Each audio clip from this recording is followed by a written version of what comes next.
Okay, so I'm moving pens, and it's probably going to be about the last time this year I'm going to get to move them before the snow comes. So I figured I'd better show you how I get them moved. Now, as I said before, I use this length of rope, and it's got a loop on either end. I just run it, trying to do this one-handed here, through the hole that I've got drilled and over. Come on. Pull it snug like that. Did the same thing over there. And there you go. All there is to it. I'm moving this thing one-handed.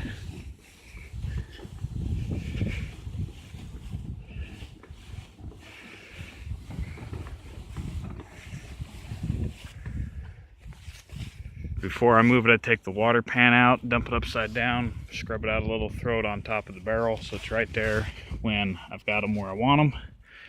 You just take the rope off, go to the next one. Same thing again. This pen's actually one of the Bantam pens, so you get to see it get moved too.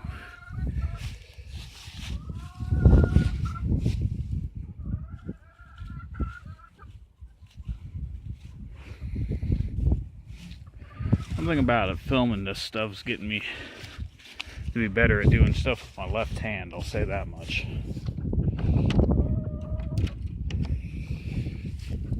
Now with these Bantams, normally with my breed stock I will split the roosters from the hens, but just for some added body warmth I'm going to pair them up. And I'm pairing them up in a purposeful way. The way that I am doing it might seem counterintuitive, but what I'm doing is I'm pairing them in a way that will make me not want to hatch the eggs. So this little pair of Bantams are Bantam Blue Andalusians. But as you can see, they're both black, which means they'll only produce black, and that is not going to help me whatsoever in my breeding program.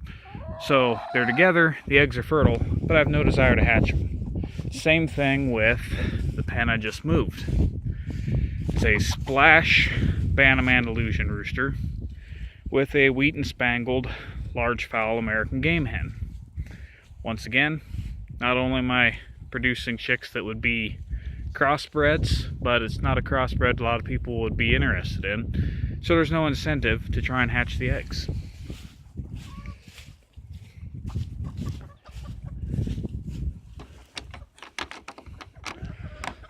I've decided also that when I replace the plywood sides of these pens for the section that's attached to the barrel, that I'm just going to go to one hasp and snap hook in the middle of the cage, because half the time they don't get shut all the way, or when you go to shut the door it's catching one side and you have to reach down and unflip it, or when you go to shut it it's doing that kind of a thing and it's propping the door open when you don't want it to. Okay, so now we're going to move the Bantams. Once again, just give it a little rock to get it started.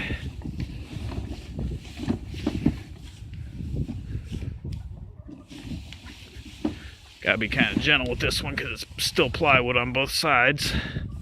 But that's how you do that. Now it looks like I hit a high spot in the ground here. So I'm gonna have to do is just kind of give it a nudge over that. Because if you don't, you're gonna rip your boards off the bottom. Which brings me to another point. The smoother your ground is, the better these pens work.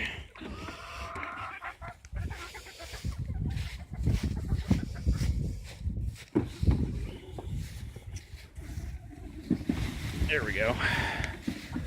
Right back at her.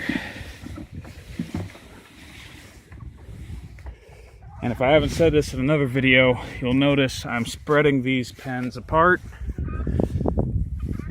And I'm also putting them in separate rows. Now the second row is following one pen length behind the first row so that you can still open the doors, but also this way you don't have,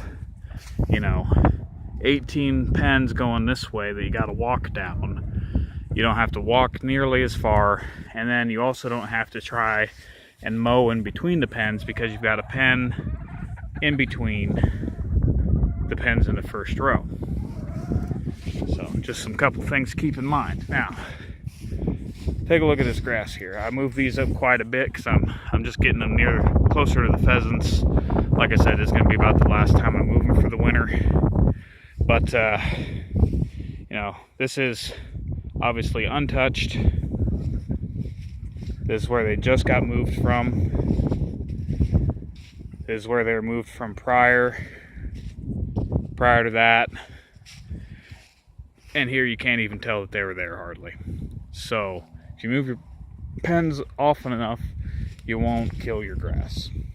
But a couple little Polish chicks for you. It's kind of funny, I picked these chicks up at the feed store with the intent of reselling the majority of them, I'll be honest. I figured I'd grow them up a little ways, see if any of them were potential breeding stock, and sell the rest for pets. Normally, when you go to a feed store and you've got rare and exotic, as they call it, breeds, you're going to be dealing with straight run. What straight run means is it's whatever they happen to grab for numbers out of the hatcher. So typically you're looking at 50-50 males and females, and sometimes it runs more, sometimes it runs less. So you can imagine how surprised I was at the fact that I picked up 15 silver lace Polish and there's only one rooster in the bunch. Now on the white crested blacks that are behind them, I picked up 15 of those, sold 10 of them right off the bat. I've got 5 left, and out of the 5, every single one of those are roosters. So that's the gamble you take with straight run. But like I said, just want to show you how easy these pens are to move. So if you like the videos, feel free to share them, tell your friends about us. And if you build these kind of pens, I'd really like to see them and see any kind of modifications you might make on them. So have a good one.